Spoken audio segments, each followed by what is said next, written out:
আসসালামু আলাইকুম প্রিয় ভিউয়ার্স। আজকে উপস্থিত হয়েছি গুরুত্বপূর্ণ কিছু আরবি বাক্য নিয়ে। যারা প্রবাসী আছেন তাদের জন্য আরবি ভাষা শেখাটা খুবই গুরুত্বপূর্ণ। তাই খুব সহজে ও খুব দ্রুত আরবি ভাষায় কথা বলতে ভিডিওটি শেষ পর্যন্ত দেখুন। ভিডিওটি ভালো লাগলে চ্যানেলটি সাবস্ক্রাইব করে আমাদের সাথেই থাকুন। সে আমার কথা বোঝে না, এর আরবি বাক্যটি হবে হুয়া মাফি মালুম আনা কালাম। এখানে হুয়া অর্থ সে, মাফি মালুম অর্থ বোঝে না, আনা অর্থ আমার, কালাম অর্থ কথা।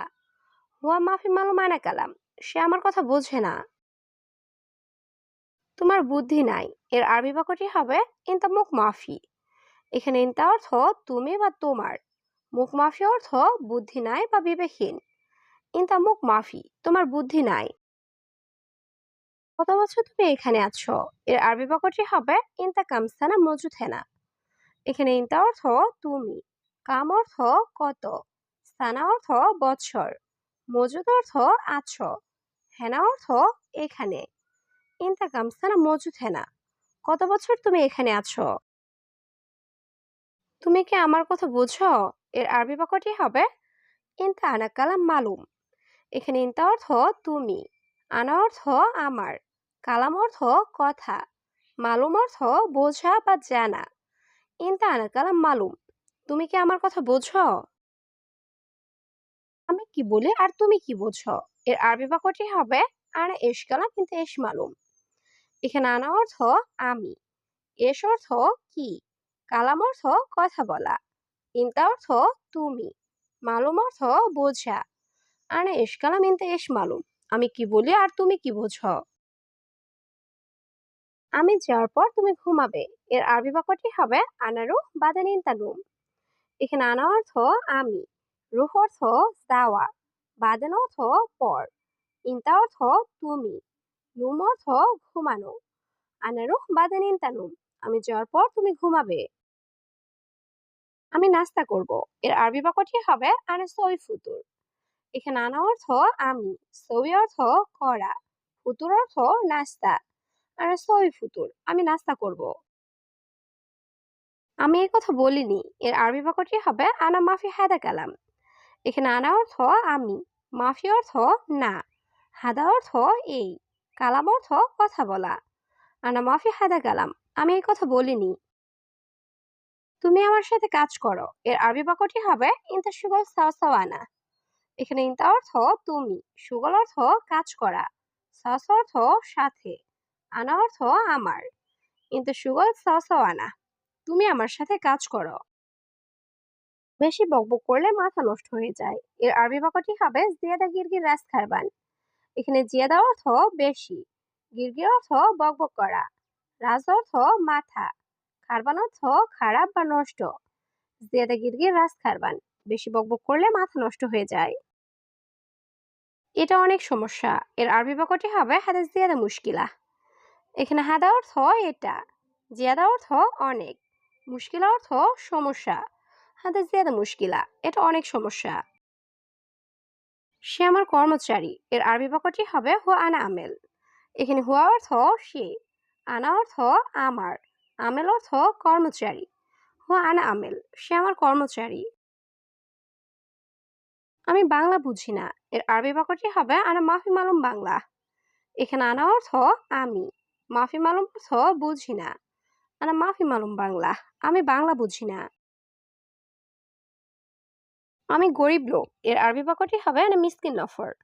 এখানে আনা অর্থ আমি, মিসকিন অর্থ গরিব, নফর অর্থ লোক। আনা মিসকিন নফর, আমি গরিব লোক। সে আরবি বোঝে না, এর আরবি বাক্যটি হবে হুয়া মাফি মালুম আরবি। এখানে হুয়া অর্থ সে, মাফি মালুম অর্থ বোঝে না, হুয়া মাফি মালুম আরবি, সে আরবি বোঝে না।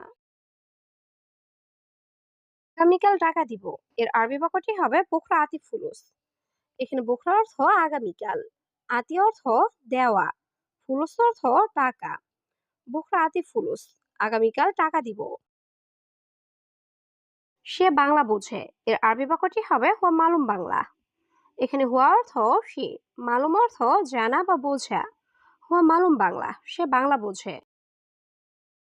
নতুন কর্মচারী অনেক সমস্যা, এর আরবি বাক্যটি হবে জেদিদ আমেল জিয়াদা মুশকিলা। এখানে জেদিদ অর্থ নতুন, আমেল অর্থ কর্মচারী, জিয়াদা অর্থ অনেক বা বেশি, মুশকিলা অর্থ সমস্যা। জেদিদ আমেল জিয়াদা মুশকিলা, নতুন কর্মচারী অনেক সমস্যা। আমি আরবি বুঝি এর আরবি বাক্যটি হবে আনা মালুম আরবি। এখানে আনা অর্থ আমি, মালুম অর্থ জানা বা বোঝা। আনা মালুম আরবি, আমি আরবি বুঝি। সেখানে পাকিস্তানি দোকান আছে, এর আরবি বাক্যটি হবে হেনাপি পাকিস্তানি মাহাল। এখানে হেনা অর্থ এখানে বা সেখানে, ফি অর্থ আছে, পাকিস্তানি মাহাল অর্থ পাকিস্তানি দোকান। হেনাফি পাকিস্তানি মাহাল, সেখানে পাকিস্তানি দোকান আছে। তুমি তাড়াতাড়ি খাবার দাও এর আরবি বাক্যটি হবে ইন্তেজিব সুরা সুরা আক্কেল। এখানে ইনতা অর্থ তুমি, জীব অর্থ দেওয়া, সুরা সুরা অর্থ তাড়াতাড়ি, আক্কেল অর্থ খাবার। ইন্তেজিব সুরা সুরা আক্কেল, তুমি তাড়াতাড়ি খাবার দাও। আমি কি বলি সে বোঝে না এর আরবি বাক্যটি হবে আনা ইশকালাম হুয়া মাফি মালুম। এখানে আনা অর্থ আমি, ইশকালাম অর্থ কি বলি, হুয়া মাফি মালুম অর্থ সে বোঝে না। আনা ইশকালাম হুয়া মাফি মালুম, আমি কি বলি সে বোঝে না। আমরা তিনজন একসাথে খাবো এর আরবি বাক্যটি হবে তালাতা নফর সাওসা আক্কেল। এখানে তালাতা নফর অর্থ তিনজন, সাওসা আক্কেল অর্থ একসাথে খাবো। তালাতা নফর সাওসা আক্কেল, আমরা তিনজন একসাথে খাবো। সে একদমই জানে না এর আরবি বাক্যটি হবে হুয়া মাররা মাফি মালুম। এখানে হুয়া অর্থ সে, মাররা অর্থ একদম, মাফি মালুম অর্থ জানে না। হুয়া মাররা মাফি মালুম, সে একদমই জানে না। তুমি তো আরবি জানো এর আরবি বাক্যটি হবে ইনতা মালুম আরবি। এখানে ইনতা অর্থ তুমি, মালুম অর্থ জানা। ইনতা মালুম আরবি, তুমি তো আরবি জানো। তো কিছুই বোঝো না এর আরবি বাক্যটি হবে ইনতা কুল্লু মাফি মালুম। এখানে ইনতা অর্থ তুমি, কুল্লু অর্থ সব, মাফি অর্থ না, মালুম অর্থ বোঝা। ইনতা কুল্লু মাফি মালুম, তুমি তো কিছুই বোঝো না। বাংলাদেশি কর্মচারী এর আরবি বাক্যটি হবে হাদা আমেল বাঙালি। এখানে হাদা অর্থ এটা, বাঙালি অর্থ বাংলাদেশি, আমেল অর্থ কর্মচারী। হাদা আমেল বাঙালি, এটা বাংলাদেশি কর্মচারী। যাওয়ার পর সে এসেছে এর আরবি বাক্যটি হবে ইন্তারো বাদেন হুয়া ইজি। এখানে ইন্তা অর্থ তুমি, রুহ অর্থ যাওয়া, বাদেন অর্থ পর, হুয়া অর্থ সে, ইজি অর্থ আসা। ইন্তা রুহ বাদেন হুয়া ইজি, তুমি যাওয়ার পর সে এসেছে। তুমি তার সাথে কথা বলবে এর আরবি বাক্যটি হবে হুয়া সাওসা কালাম ইন্তা। এখানে হুয়া অর্থ তার, সাওসা অর্থ সাথে, কালাম অর্থ কথা বলা, ইন্তা অর্থ তুমি। হুয়া সাওসা কালাম ইন্তা, তুমি তার সাথে কথা বলবে। আমার কর্মচারী আসলে এর আরবি বাক্যটি হবে আনা আমেল ইজি।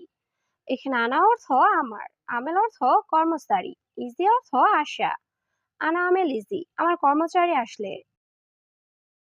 সে একটু একটু বোঝে এর আরবি বাক্যটি হবে হুয়া মালুম শুয়াই শুয়াই। এখানে হুয়া অর্থ সে, মালুম অর্থ জানা বা বোঝা, শয়া শয়া অর্থ একটু একটু। হুয়া মালুম শুয়াই শুয়াই, সে একটু একটু বোঝে। আমার কর্মচারী ভালো এর আরবি বাক্যটি হবে আনা আমেল কয়েস। এখানে আনা অর্থ আমার, আমেল অর্থ কর্মচারী, কয়েস অর্থ ভালো। আনা আমেল কয়েস, আমার কর্মচারী ভালো।